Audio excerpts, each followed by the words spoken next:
মৰমৰ ছাত্ৰ-ছাত্ৰীসকল আমি আজি তোমালোকৰ ষষ্ঠ শ্ৰেণীৰ ইংৰাজী নতুনকৈ যি কিতাপ আমাক প্ৰদান কৰা হৈছে সেই নতুন কিতাপৰ প্ৰথমটো কবিতা আফটাৰনুন অন এ হিল এই কবিতাটো পঢ়িবলৈ যাম আৰু এই কবিতাটোত থকা সকলো ধৰণৰ প্ৰশ্ন লগতে গ্ৰামাটিকেল প্ৰশ্নবিলাক আলোচনা কৰিম আৰু পাঠটোৰ ইয়াৰ সাৰাংশবোৰ আমি আলোচনা কৰিম গতিকে ছাত্ৰ-ছাত্ৰীসকল যদি তোমালোকে প্ৰথমবাৰৰ বাবে মোৰ চেনেলটোত আহিছা তেতিয়াহ'লে চেনেলটো ছাবস্ক্ৰাইব কৰি দিবা আৰু ভিডিঅ'টো যদি ভাল লাগে তেতিয়াহ'লে নিশ্চয় লাইক কৰি দিবা এতিয়া আমি ইয়াত ছবি কেইটামান ছবি দিয়া হৈছে গতিকে প্ৰথমটো ছবি দিয়া হৈছে দেখিছা এটা সাগৰৰ ছবি এ সি হয়নে বাৰু সি মানে হৈছে সাগৰ গতিকে সাগৰৰ ছবি দেখুওৱা হৈছে দ্বিতীয়টো ছবি দেখুওৱা হৈছে এ হিল অৰ্থাৎ পাহাৰ দেখুওৱা হৈছে তৃতীয়টো ছবি দেখুওৱা হৈছে ইয়াতে দিছে ডিজাৰ্ট মানে হৈছে মৰুভূমি চতুৰ্থ ছবি দেখুওৱা হৈছে এ ৰিভাৰ মানে হৈছে নদী আৰু পঞ্চমটো ছবি দেখুওৱা হৈছে ক্লাউড অৰ্থাৎ ডাৱৰ আৰু শেষৰটোত এ ক্লিফ শব্দটো আমি প্ৰথমবাৰৰ বাবে পাইছো হয়তো ক্লিফ মানে হৈছে যে যিবোৰ নদী বা সাগৰৰ ওপৰতে ওখ পাহাৰ তেনেকৈ কাষতে নদী বৈ গৈ থাকে সেই ওখ পাহাৰটো ক্লিফ বুলি কোৱা হয় গতিকে ছাত্ৰ-ছাত্ৰীসকল এই শব্দকেইটা আমি জানি ল'লেহে আমি এই কবিতাটোলৈ আগবাঢ়িব পাৰিম গতিকে এতিয়া আহাচোন আমি কবিতাটোলৈ আগবাঢ়ো আমাৰ কবিতাটো আছিল আফটাৰনুন অন এ হিল মানে হিল মানে হৈছে পাহাৰ আৰু এটা আবেলি অৰ্থাৎ ইয়াত যিগৰাকী কবি তোমালোকে ছবিত এজনী ছোৱালী দেখিছা গতিকে আমি এইখেতক আমি কবি বুলি ধৰি লৈছোঁ গতিকে কবি যিজনে কবিতাটো লিখিছে আচলতে তেওঁ এই কবিতাটো প্ৰকৃতিৰ সৌন্দৰ্যৰ কথা বৰ্ণনা কৰিছে আৰু প্ৰকৃতিৰ লগত তেওঁ কেনেকৈ অনাবিল আনন্দ পাইছে সেই কথাখিনিকে ইয়াতে বৰ্ণনা কৰিছে আফটাৰনুন অন এ হিল মানে এটা আবেলি তেওঁ ক'ত গৈছে এটা হিলত অৰ্থাৎ পাহাৰত গৈছে so' I will be the gladdest thing under the sun গতিকে সূৰ্যৰ পোহৰত আটাইতকৈ যদি আনন্দিত কোনোবা হৈ আছে মই হৈ আছোঁ I will touch 100 flowers and not pick one আৰু বিভিন্ন মই প্ৰায় 100 ফুল মই ইয়াতে চুবলৈ পাইছোঁ 100 ফুলৰ লগত মই আলিংগন কৰিছোঁ কিন্তু মই এটাও ফুলো কিন্তু ইয়াতে ছিঙা নাই গতিকে কবিয়ে ইয়াতে কি কৰিছে প্ৰকৃতিক মানে প্ৰকৃতিৰ লগত মানে হেৰাই গৈছে আৰু প্ৰকৃতিক আচলতে উপভোগ কৰিছে তাৰ পিছৰ দফাটো 2 নম্বৰ দফাটো লিখিছে I will look at cliffs and clouds গতিকে ক্লাউড মানে হৈছে ডাৱৰ আৰু ক্লিফ মানে হৈছে ইতিমধ্যে মই বুজাইছোঁ যে নদীৰ লগত সাঙুৰ খাই থকা ওখ পাহাৰৰ চূড়া গতিকে এইটো হৈছে কি I will look at cliffs and clouds তাৰপিছত দিছে উইথ কোৱাইট আইজ আৰু কোৱাইট আইজ মানে আৱেগ ভৰা বা মানে একে থিৰে মই চাই আছোঁ গতিকে which the wind bow down the grass and the grass rise watch the wind blow down the grass and the grass rise মানে কি হয় যেতিয়া বতাহ আহিলে ঘাঁহখিনি কি হৈ যায় ঘাঁহখিনিক তললৈ হালি যায় বতাহৰ কোবত তললৈ হালি যায় আৰু আকৌ বতাহটো যেতিয়া গুচি যায় তেতিয়া কিন্তু ঘাঁহখিনি আকৌ কি হৈ যায় আকৌ থিয় দিয়ে গতিকে সেই কথাটোৰ কথা কৈছে গতিকে ইয়াতে কি বৰ্ণনা কৰিছে যে প্ৰকৃতিৰ মাজত বতাহে কেনেকৈ ঘাঁহনি ওখ ঘাঁহনিবোৰক কেনেকৈ পেলাইছে সেই সৌন্দৰ্যটো এটা আমি প্ৰকৃতিৰ মাজত অনাবিল আনন্দৰ কথা ইয়াতে কবিয়ে বৰ্ণনা কৰি আছে and when lights began to show up from the town I will mark which must be mine and then start down আৰু যেতিয়া টাউনত অৰ্থাৎ নগৰত যেতিয়া লাইটবোৰ জ্বলে তেতিয়াহে মই ইয়াৰ পৰা গুচি যাম তাৰ আগলৈকে মই নাযাওঁ গোটেই আবেলিটো উপভোগ কৰিম সন্ধিয়া ঘনাই আহিব যেতিয়া টাউনত অৰ্থাৎ নগৰত লাইটবোৰ জ্বলিব আৰু সেই লাইটবোৰৰ পৰা মই যিহেতু মই ওখ পাহাৰত অৰ্থাৎ ওখ হিলত মই থিয় হৈ আছোঁ মই দেখা পাইছোঁ কোনটো মোৰ ওচৰৰ পাজৰৰ লাইট কোনটো মোৰ ঘৰখনৰ ওচৰৰ লাইটটো কোনটো গতিকে সেই লাইটটো মই অনুধাৱন কৰিম জ্বলি গ'লে তাৰ পিছতহে মই ইয়াৰ পৰা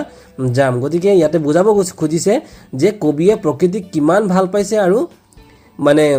যি নগৰৰ মানে হাই হৌৰমিৰ যি ঠাই সেই ঠাইৰ পৰা শান্ত পৰিৱেশত তেওঁ থাকিবলৈ উপভোগ কৰিছে আৰু একমাত্ৰ ৰাতি যেতিয়া সন্ধিয়া ঘনাই আহিব তেতিয়াহে তেওঁ ঘৰলৈ উভতিব আৰু ইয়াৰ কবিতাটোৰ কবিৰ নাম আছিলে ইয়াতে চেণ্ট ভিনচেণ্ট মিলে ইয়াতে কবিতাটোৰ নাম আছিল চেণ্ট ভিনচেণ্ট মিলে ইয়াতে এডনা ইয়াতে এছ টি মানে চেণ্ট আৰু ভিনচেণ্ট মিলে গতিকে এইটো হৈছে কবিগৰাকীৰ নাম এতিয়া আমি কবিতাটো পঢ়িলোঁ ইয়াৰ অৰ্থবোৰ বুজিলোঁ গতিকে আমি কবিতাটো যদি ভালকৈ পঢ়োঁ কি হ'ব I will be the gladdest thing under the sun I will touch 100 flowers and not pick one. I will look at cliffs and clouds with quiet eyes, watch the wind blow down the grass and the grass rise. And when lights begin to show up from the town, I will mark which must be mine and then start down. গতিকে এই আছিল কবিতাটো গতিকে আশা কৰিছোঁ মৰমৰ ছাত্ৰ ছাত্ৰীসকল তোমালোকে কবিতাটো ভাল পাবা আৰু নিশ্চয় বুজি পাইছা বুলি আশা কৰি পেলাই মই এতিয়া গ্ৰামাটিকেল প্ৰশ্ন আৰু পাঠভিত্তিক প্ৰশ্নসমূহ আমি আলোচনা কৰিবলৈ ওলাইছোঁ। মোৰ ছাত্ৰ ছাত্ৰীসকল, আফটাৰনুন অন এ হিল এই কবিতাটোত যিখিনি কুৱেশ্যন আৰু গ্ৰামাটিকেল কুৱেশ্যন আছে সেইখিনিতে ছল্ভ কৰিবলৈ গৈছোঁ। গতিকে প্ৰথমটো কুৱেশ্যন আছিল answer the following questions. What are the few things that the poet will see while standing on a hill in the afternoon. পাহাৰত যেতিয়া কবিয়ে আবেলি গৈ পেলাই থিয় হৈছিলে কি কি বস্তু দেখিছিলে? The poet will see cliffs, clouds, the wind blowing down the grass and the grass rising again. কবিয়ে দেখিছিল যে নদীৰ লগত থকা ওখ পাহাৰবোৰ যিবিলাকক ক্লিপছ বুলি কোৱা হয়, ক্লাউড ডাৱৰ দেখিছিলে, the wind blowing down the grass মানে মাটিৰ লগত লাগি থকা ঘাঁহবোৰৰ ওপৰেদি যেতিয়া বতাহ বৈ গৈছিলে আৰু সেই ঘাঁহবোৰ এবাৰ পৰি গৈছিলে, আকৌ গ্ৰাছ ৰাইজিং এগেইন আকৌ উঠিছিলে। গতিকে এইখিনি বস্তু কবিয়ে দেখিছিলে। নম্বৰ বি কুৱেশ্যনত when will the grass bow down and rise again. Bow down মানে হৈছে তললৈ হালি যোৱা আৰু ৰাইজ এগেইন মানে হৈছে আকৌ ওপৰলৈ উঠা। গতিকে এই প্ৰশ্নটোৰ উত্তৰ ইয়াতে হ'ব যে the grass will bow down when the wind blows over it and rise again after the wind passes. যেতিয়া ঘাঁহৰ ওপৰত বতাহ বলিছিল তেতিয়া ঘাঁহখিনি হালি গৈছিল আৰু যেতিয়া আকৌ বতাহটো পাৰ হৈ গৈছিল তেতিয়া ঘাঁহখিনি আকৌ থিয় হৈ গৈছিল। তাৰপিছত চি নম্বৰ প্ৰশ্নটো what will the poet do on the hill in the afternoon. কবিয়ে সেই আবেলি সেই পাহাৰত কি কৰিছিলে? The poet will touch 100 flowers without picking any. 100টামান ফুল কবিয়ে এনেকৈ স্পৰ্শ কৰিছিলে কিন্তু এটাও ছিঙা নাছিলে। Look at the cliffs and clouds peacefully. ডাৱৰৰ ফালে আৰু পাহাৰৰ চূড়াবোৰলৈ শান্তিৰে চাইছিল, প্ৰশান্ত মনেৰে চাইছিল। And observe the beauty of nature. আৰু প্ৰকৃতিৰ সৌন্দৰ্য অনুধাৱন কৰিছিল। When will the poet go' home. কেতিয়া কবিয়ে ঘৰলৈ গৈছিল? The poet will go' home when lights begin to appear in the town below'. যেতিয়া টাউনত মানে লাইট জ্বলিছিল, সন্ধিয়া বন্তি জ্বলি গৈছিল, তেতিয়া কবিয়ে ঘৰলৈ যাবলৈ ওলাইছিল। Why do you think the poet will not pick any flower. কবিয়ে কিয় এটাও ফুল নিছিঙিলে? 100পাহমান ফুল ধৰাৰ পাছতো বা স্পৰ্শ কৰাৰ পাছতো কবিয়ে কিয় এটাও ফুল নিছিঙিলে? ইয়াতে উত্তৰটো হ'ব the poet will not pick any flowers because he want to enjoy nature without harming or disturbing it. প্ৰকৃতিক কোনো ধৰণৰ ডিষ্টাৰ্ব নকৰাকৈ, কোনো ধৰণৰ অশান্তি নকৰাকৈ প্ৰকৃতিটো তেখেতে এনজয় কৰিব বিচাৰিছিল, অৰ্থাৎ প্ৰকৃতিটো উপভোগ কৰিব বিচাৰিছিল। তাৰপিছতে 2 নম্বৰ প্ৰশ্নটো দিছে write down the stanza from the poem that you like the most. Stanza মানে হৈছে দফা। কবিতাটোত তুমি কোনটো দফা বেছিকৈ ভাল পাইছা সেই কবিতা দফাটো তুমি লিখিব লাগে। গতিকে ইয়াতে দফা হ'ব, লিখিছে যে ইয়াতে কবিয়ে ভাল পোৱা বা আমি ভাল পোৱা দফাটো হৈছে I will be the gladdest thing under the sun, I will touch 100 flowers and not pick one. সূৰ্যৰ তলত মানে আটাইতকৈ আনন্দিত প্ৰাণী, আনন্দিত জীৱ কবি আছিল আৰু কবিয়ে 100টা ফুল টাচ কৰাৰ পাছতো কিন্তু এটাও ফুল ছিঙা নাছিল। তাৰপিছতে 3 নম্বৰ প্ৰশ্নটো দিছিল read the following explanations of the 3 stanzas of the poem given below. Identify the and write the stanza number next to each explanation. ইয়াত কেইটামান এক্সপ্লেনেশ্যন মানে প্ৰতিটো দফাৰ কিছুমান এক্সপ্লেনেশ্যন দিছে আৰু এই এক্সপ্লেনেশ্যনবিলাক পঢ়ি পেলাই মানে এইটো কেই নম্বৰ দফা আমি ক'ব লাগে। এতিয়া প্ৰথমটো দিছে the poet will look at cliffs and clouds and watch how the grass bows down because of the wind and rises again the next moment. গতিকে এইটো হৈছে আমাৰ ষ্টানজা 2ৰ পৰা দিছে, ঠিক আছে। তাৰপিছতে 2 নম্বৰ ষ্টানজাটো দিছিলে the lights will begin to show' up from the town when it gets dark. The poet will identify the light and belongs two her place and return home. যেতিয়া নগাঁও মানে টাউনত যেতিয়া বন্তি জ্বলিছিল, গতিকে বন্তি জ্বলাৰ পাছত কবিয়ে চিনি পাইছিল যে তেওঁৰ ঘৰ বা তেওঁৰ এৰিয়া বা তেওঁৰ ঘৰৰ ওচৰ পাজৰে জ্বলি থকা লাইটটো কোনটো। গতিকে এইটো আছিল ষ্টানজা নম্বৰ 3ৰ পৰা দিয়া হৈছিল। তাৰপিছত দিছিল তাৰ পিছৰ প্ৰশ্ন তাৰ ষ্টানজাটো যে the poet will climb a hill in the afternoon, she will be happy to do so', she will see and touch the flowers that are in abundance in the hill, but she will not pick a single flower. এটাও single flower তেওঁ touch কৰা নাছিল গতিকে এইটো কোনটো ষ্টাঞ্জাৰ পৰা দিয়া হৈছে এইটো হৈছে দিয়া হৈছে 1 নম্বৰ ষ্টাঞ্জাৰ পৰা গতিকে ইয়াতে এনসাৰবোৰ ইয়াত কৰিয়ে দিছে explanation the poet will look at cliffs and clouds and watch how the grass bows down because of the wind and rises again the next moment গতিকে এইটো কোনটো হ'ব ষ্টাঞ্জা 2 তাৰপিছৰটো আছিলে তাৰপিছৰটো যেটো এক্সপ্লেনেশ্যন আছিলে হেতু আছিলে ষ্টাঞ্জা 3 আৰু একেবাৰে শেষৰ এক্সপ্লেনেশ্যন যেটো আছিলে তাৰ হেতু আছিল ষ্টাঞ্জা 1 ৰ পৰা তাৰপিছৰ প্ৰশ্নটো আছিলে ম্যাচ দা ফলোইং তলৰ মানে ক অংশৰ লগত খ অংশ ম্যাচ কৰিব লাগে গতিকে এটো ম্যাচ কৰিবৰ কাৰণে দিয়া আছিল the poet ইয়াত উল্টা পুল্টাকে দিয়া আছে show up from the town a lot of flowers will be on a hill in the afternoon the grass are in the hill এনেকে উল্টা পুল্টাকে দিয়া আছে তো আমি তো কলম a লগত কলম b টো মিলাব লাগে আৰু শুদ্ধ উত্তৰটো হ'ব এইখিনি যে কলম a লগত কলম b মিলিছে the poet will be on a hill in the afternoon এটো মিলাই লিখা হৈছে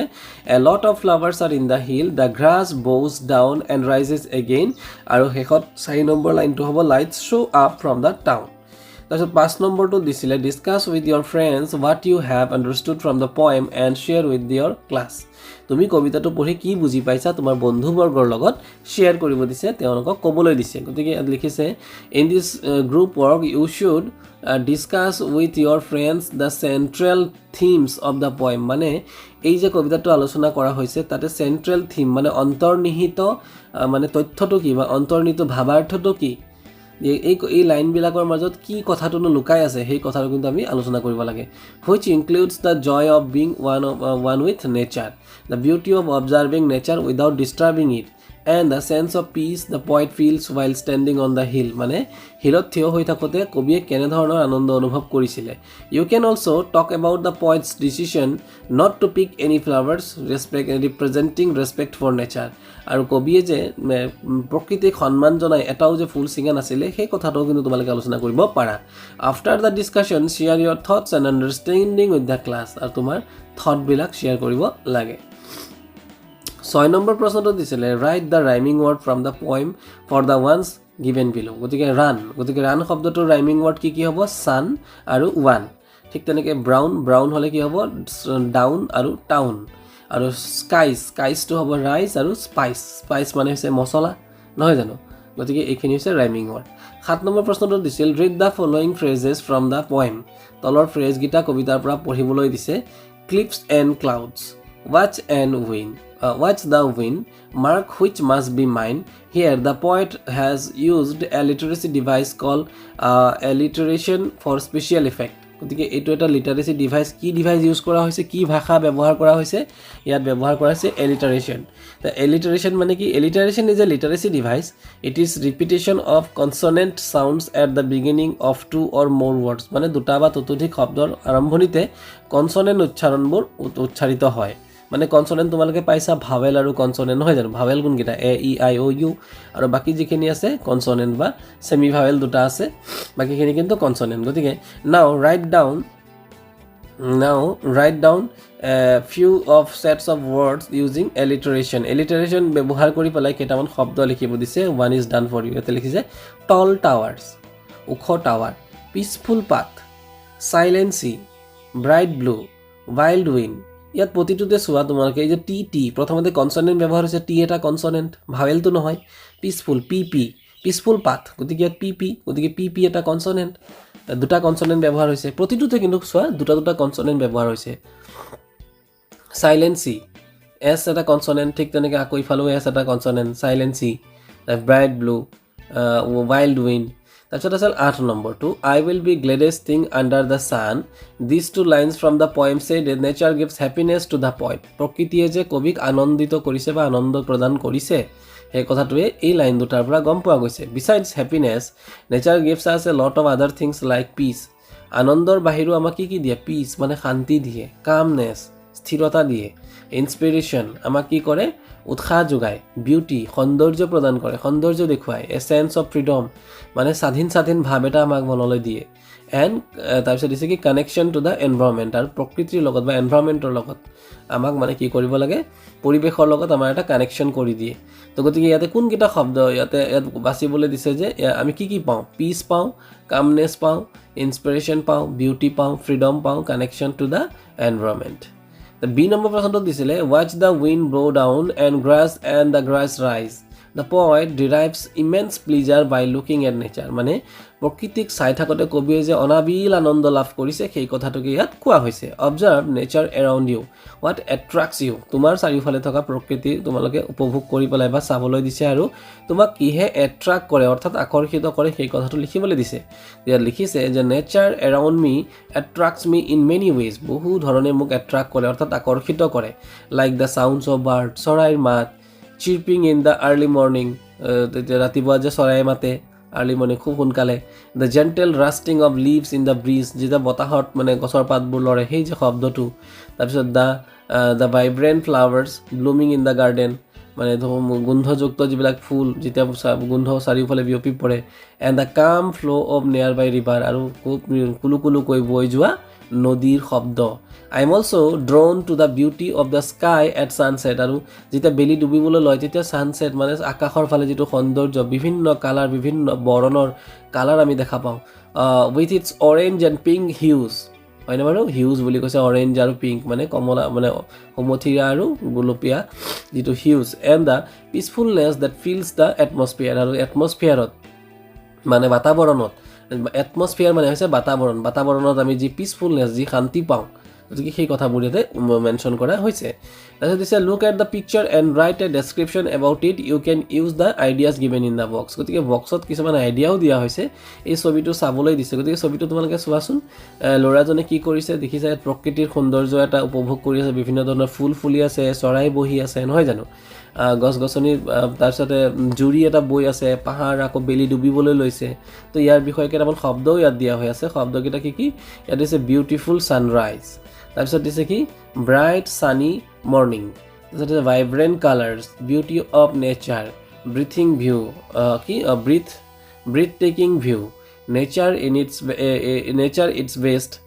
birds chirping, flowers in bloom, আৰু ইয়াতে দিছে কি ফ্ল'য়িং ৱাটাৰ। মানে প্ৰকৃতিৰ কিছুমান সৌন্দৰ্যতাৰ কিছুমান ইয়াতে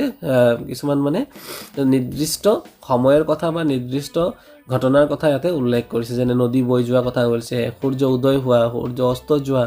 এইবিলাক শব্দ ইয়াতে ব্যৱহাৰ কৰা হৈছে। তো এইবিলাক দি পেলাই তোমালোকে কেইটামান লাইন ইয়াত লিখিব লাগে। দ্য পিকচাৰ শ্ব'জ a beautiful sunrise and breathtaking view of the nature and then the best, মানে ৰাতিপুৱা সূৰ্য উদয়ৰ এটা দৃশ্য ইয়াতে দেখুওৱা হৈছে। The sky is filled with vibrant colours, আৰু স্কাই মানে আকাশটো বিভিন্ন ধৰণৰ বাৰে বৰণীয়া কালাৰেৰে কি হৈছে পৰিপূৰ্ণ হৈ আছে। From soft oranges to brilliant yellows, soft মানে মৃদু সমথিৰা ৰঙৰ পৰা ধৰি একেবাৰে কাঢ়া মানে হালধীয়া কালাৰলৈকে। As the sun rises slowly above the horizon,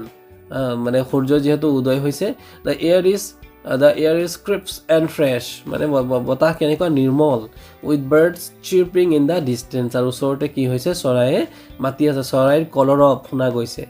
adding to the serenity of the moment, মানে ছেৰেনিটি অফ দ্য মমেণ্ট মানে সেই মমেণ্টটো বা সেই সময়খনত আৰু মানে সোণত সুৱাগা চৰাইছে, অৰ্থাৎ আৰু বেছি ভাল লাগিছে চৰাইবিলাকৰ যে সূৰ্য উদয় হৈছে, নদী কুলু কুলুকৈ বৈ গৈছে, বিভিন্ন বাৰে বৰণীয়া আকাশৰ কালাৰ, তাৰ লগতে যে চৰাই মাতিছে তাৰ কিন্তু প্ৰাকৃতিক সৌন্দৰ্যটো আৰু সুন্দৰ বিনন্দীয়া হৈ উঠিছে। The bright sunny morning brings a new sense of hope and positivity, flowers in bloom add to the charm of the landscape with their colours contrasting beautifully with the green grass. The flowing water in a nearby stream reflects the first rays of sunlight, making the scenes even more enchanting. It's truly a perfect example of beauty of nature. আৰু একদম প্ৰকৃতিৰ সৌন্দৰ্যতাৰ কথা বৃহৎভাৱে ইয়াত বৰ্ণনা।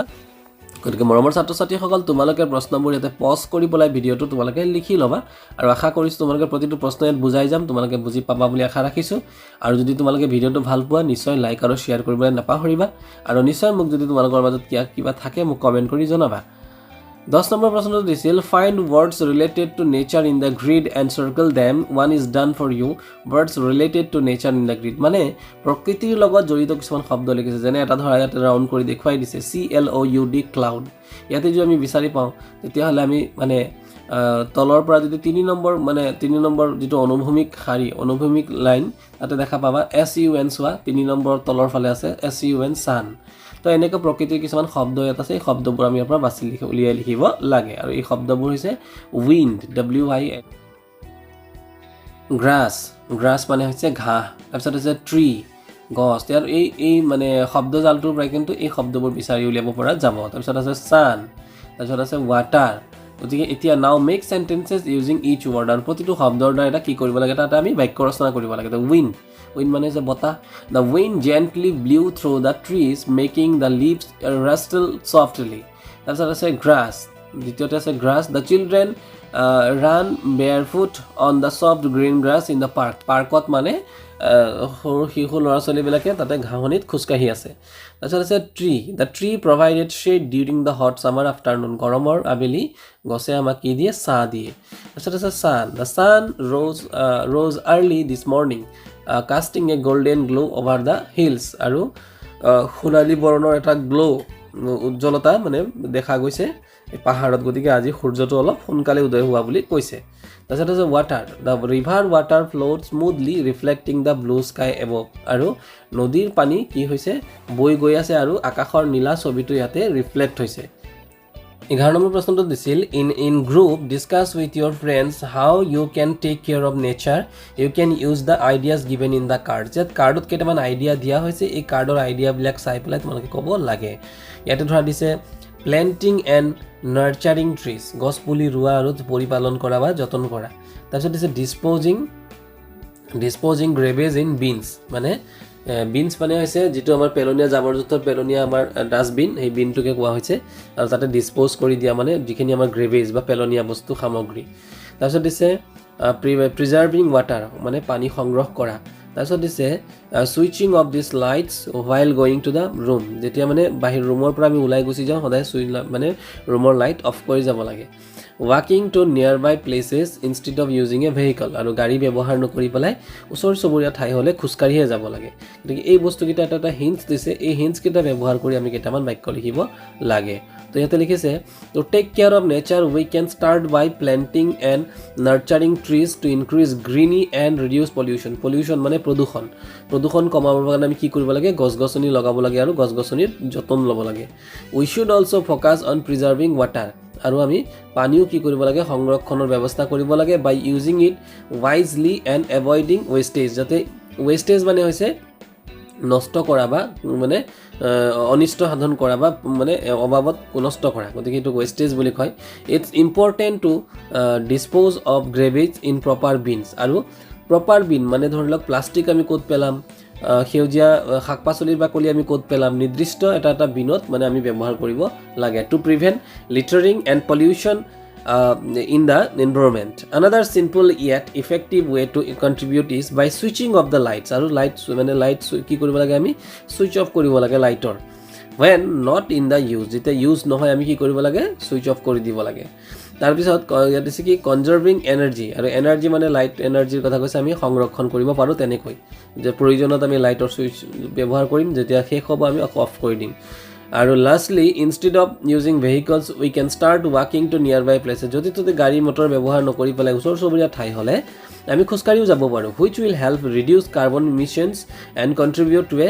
হেল্ডিয়াৰ planet আৰু এনেকৈ কি হ'ব কাৰ্বনৰ যিটো নেকি বায়ুত যি কাৰ্বনৰ পৰিমাণ সেইটো কমিব আৰু আমি আমাৰ প্লেনেটটো আমাৰ গ্ৰহটোক আমি হেল্ডিয়াৰ কৰিব পাৰিম তাৰপিছত হৈছে 12 number draw a scenery as this is drawn activity you can draw a simple nature scene for example a hill a tree some flowers the sun birds in the sky and flowing river এটা প্ৰাকৃতিক দৃশ্য তোমালোকক আঁকিবলৈ দিছে য'ত কি থাকিব পাহাৰ থাকিব এ হিল এ ট্ৰী গছ গছনি থাকিব চাম ফ্লাৱাৰ্ছ ফুল থাকিব দ্য ছান সূৰ্য থাকিব বাৰ্ডছ ইন দ্য স্কাই আকাশত চৰাই থাকিব এণ্ড ফ্ল'য়িং ৰিভাৰ আৰু নদী বৈ থাকিব গতিকে এনেকুৱা ধৰণৰ প্ৰাকৃতিক দৃশ্য তোমালোকে নিশ্চয় আঁকিছা তো সেইখিনি ইয়াতে দিছে তাৰপিছত describe the picture to your friends without শ্বয়িং ইট মানে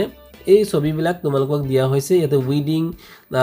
provides nutrients watering regularly protecting from pests and diseases তাৰপিছত আছে কি এনচিয়ৰিং ছাফিচিয়েণ্ট ছানলাইট আৰু ফেন্সিং গতিকে এই যে ইয়াত কিছুমান ছবি তোমালোকে দেখিছা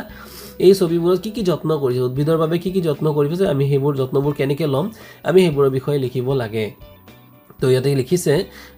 আই have drawn a big green hill in the centre of the page গতিকে ছবিত আঁকা হৈছে on the top of the hill there is a bright yellow' sun near the hill গতিকে ইয়াতে চোৱা ইয়াত আচলতে এইটো আগৰ প্ৰশ্নটোৰ কথা কৈছে যে on the top of the hill there is a bright yellow sun মানে সূৰ্য আছে near the hill there is a tree with green leaves and a brown trunk মানে এটো ব্রাউন মানে হৈছে মুগা আৰু ট্ৰাংক মানে হৈছে গছৰ ডাল below the hill there are many colorful flowers on the right side a blue river is flowing in the sky there are a few white clouds and two birds flying গতিকে আমাক ইয়াত আসলতে ইয়াৰ পূৰ্বৰ প্ৰশ্নটো যে আমাক প্ৰাকৃতিক দৃশ্য আঁকিবলৈ দিছিলে সেইটোৰ বৰ্ণনাহে ইয়াত দিয়া হৈছে তাৰপিছত 13 নম্বৰ প্ৰশ্নটো দিয়া হৈছিল let's read these words aloud ইয়াত কেইটামান শব্দ দিছে hill cliff rise thing light speak wind এই শব্দবোৰ আৰু লগত দিছে মাইন্ড গতিকে এই শব্দবোৰ আমি জোৰ জোৰকৈ পঢ়িব বা জোৰেৰে উচ্চাৰণ কৰি পঢ়িব লাগে বি নম্বৰটো দিছিলে short the words based on a pronunciation of the letter I ইয়াতে দিছে কি box a I is a hill এটা ইয়াতে কিছুমান শব্দ লিখিব দিছে যেটো নেকি I ব্যৱহাৰ কৰি পেলাই লিখা হয় যেনে hill h i double l clip c l i double a thing t h i n g thing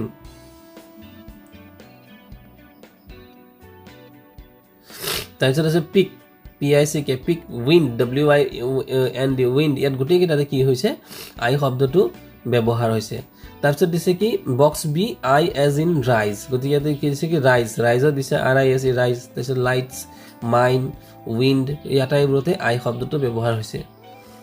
14 নম্বৰটো দিছিলে word classes from the poem noun a naming word কি হ'ব hill flower cliffs clouds wind grass town light pronoun মানে হৈছে a word used সৰ্বনাম গতিকে ইয়াতে used instead of a noun মানে নামৰ পৰিৱৰ্তে যিবোৰ ব্যৱহাৰ হয় কি হয় ইয়াতে হৈছে I তাৰপিছত হৈছে eat তাৰপিছত হৈছে one এই শব্দবোৰ কোনো নামৰ সলনি ব্যৱহাৰ হয় আমি অসমীয়াত পাইছো সৰ্বনাম পদ অৰ্থাৎ বিশেষ্য পদৰ পৰিৱৰ্তে যি পদ ব্যৱহাৰ হয় তাকেই কোৱা হয় সৰ্বনাম পদ ঠিক আছে তাৰপিছত আছে adjective মানে হৈছে ইয়াতে বিশেষণ a word that describes a person or thing কোনো ব্যক্তিৰ গুণ দোষ বুজায় the gladdest quiet 100 এইবিলাক সংখ্যা পৰিমাণ আমি পাইছিলো যে যি পদে কোনো বস্তুৰ সংখ্যা পৰিমাণ অৱস্থা দুখ গুণ আদি বুজায় গতিকে gladdest এটো হৈছে গুণ quiet এটো হৈছে শান্ত এটো এটা গুণ আৰু 100 টো হৈছে এটা সংখ্যা গতিকে এইবোৰ হৈছে adjective তাৰপিছত আছে verb a word that expresses state of action যিকোনো কাম বুজালে আমি ইতিমধ্যে আলোচনা কৰিছো পূৰ্বৰ ক্লাছবোৰতো যে যি ওয়ার্ডে যি শব্দই কোনো এটা কাম ক্রিয়া বোঝায় তাকে ক্রিয়াপদ বা ভার্ব বলে যেনে ইয়াত হ'ব টাচ লুক ওয়াচ বো রাইজ নো মার্ক স্টার্ট এইখিনি 15 এ দিছিলে comparative and superlative degrees of adjective positive degree comparative degree এইখিনি মানে আমি ক'ব লাগে গতিকে কোল্ডৰ কম্পাৰেটিভ ডিগ্ৰি হ'ব কোল্ডাৰ আৰু কোল্ডেষ্ট হ'ব সুপাৰলেটিভ ঠিক তেনেকৈ লাইট তাৰপিছত লাইটৰ কম্পাৰেটিভ হ'ব লাইটাৰ আৰু শেষত হ'ব লাইটেষ্ট এইবিলাকক ডিগ্ৰী বুলি কয় ইয়াৰ আগতো তোমালোকে ডিগ্ৰী পাইছা ক্লিন হলে ক্লিনাৰ আৰু ক্লিনেষ্ট তাৰপিছত হ'ব bright brighter brightest tall taller tallest here are completed answer for activity 15 BC and 16 based on your textbook 15 B কি দিছে complete the following table positive degree comparative degree and superlative degree এই degree fill up কৰিব দিছে তেতিয়ালে quiet হলে কি হ'ব কোৱাইটাৰ কোৱাইটেষ্ট safe হলে কি হ'ব safer safest slow হলে হ'ব slower আৰু হ'ব slowest 15 C দিছিলে picture comparison and nature protection discuss with your friends দুটা পিকচাৰ ইয়াত দিয়া হৈছে পিকচাৰ 1 আৰু পিকচাৰ 2 তো এই পিকচাৰ দুটা আমি কম্পেয়াৰ কৰিব লাগে গতিকে প্ৰথম ছবিটোত চোৱা ফুল ফুলি আছে জুৰি বইছে বিভিন্ন ধৰণৰ খহাপহু আদি জীৱ আছে কিন্তু দ্বিতীয়টোত গছৰ ডাল চাল কাটি দিয়া হৈছে তাতে গছ গোটে ডালবোৰ পৰি আছে বিশৃংখল হৈ আছে তো গতিকে প্ৰথম ছবিটো হে আমাৰ সুন্দৰ কিন্তু দ্বিতীয় ছবিটো আমাৰ মনোপছন্দ ছবি নহয় তো ইয়াত লিখিছে I like picture 1 more because it is greener মানে হেউজিয়া ক্লিনাৰ মানে সাফা সিকুন and look safer আৰু safe মানে আমি মানে তাতে safe feel কৰো for living beings the environment in this picture appears more peaceful and beautiful ways to protect nature আমি নেচাৰক কেনেকৈ protect কৰিম the plant more trees বেছিকৈ গছ লগাব লাগে keep our surroundings clean আমাৰ চাৰিওফাল পৰিষ্কাৰকৈ ৰাখিব লাগে ইউজ ডাষ্টবিন ব্যৱহাৰ কৰিব লাগে ৰিডিউস প্লাষ্টিক ইউজ প্লাষ্টিকৰ ব্যৱহাৰ কমাব লাগে and conserve water and electricity আৰু পানী আৰু ইলেক্ট্ৰিচিটি অৰ্থাৎ বিজুলী সংৰক্ষণ কৰিব লাগে 16 নম্বৰ প্ৰশ্নটো use of will in future tense from the poem মানে কোনকিটা শব্দত উইল ব্যৱহাৰ হৈছে the lines from the poem use will to express actions that the speaker plans to do in the future অৰ্থাৎ ভৱিষ্যতে কিবা এটা কাম কৰো বুলি ক'লে তেতিয়া উইল টু ব্যৱহাৰ কৰা হয় such as being glad touching flowers watching the wind and returning home the word will is used to talk about future events or intentions sometimes shall is also used মানে future intention ভৱিষ্যতে কিবা এটা কৰিবলগীয়া ক্ষেত্ৰত shall আৰু will ব্যৱহাৰ হয় especially with I or we আৰু I আৰু we থাকিলে তেতিয়া কিন্তু shall আৰু will ব্যৱহাৰ হয় 17 নম্বৰ দিছিলে listening activity fill in the blanks note this answer should be filled after listening to the teacher's reading from page number 22 but here's the typical example responses based on a common art competition announced announcement format the art competition will be held on the occasion of children's day hobo tarpisate hobo the theme of the competition or theme ki and nature and environment tarpisate tat prokriti aru environment ro bikhoye kobole dise the competition will start at 10 mane 10 am ratiba 10 ta bajat competition ta arambho hobo the students have to bring the necessary drawing materials loi ahibo lagibo the school authority will provide only drawing sheets aru only art paper birakhe dibo 3 winners from each group will be awarded aru tinjon lok bijetak yat puroskar prodan kora hobo gotike etu hoise eta art competition or kotha yate koise keneke koribo lagibo heikhini kotha yat koa hoise gotike moromor ছাত্ৰ ছাত্ৰীসকল এইখিনি আছিল গ্ৰামাটিক্যাল প্ৰশ্ন গতিকে ভিডিওটো যদি তোমালোকৰ ভাল লাগে নিশ্চয় লাইক আৰু শেয়াৰ কৰি দিবা নতুনকৈ যদি মোৰ চেনেলটো আহিছে তেলে চেনেলটো সাবস্ক্ৰাইব কৰি দিবা থ্যাংক ইউ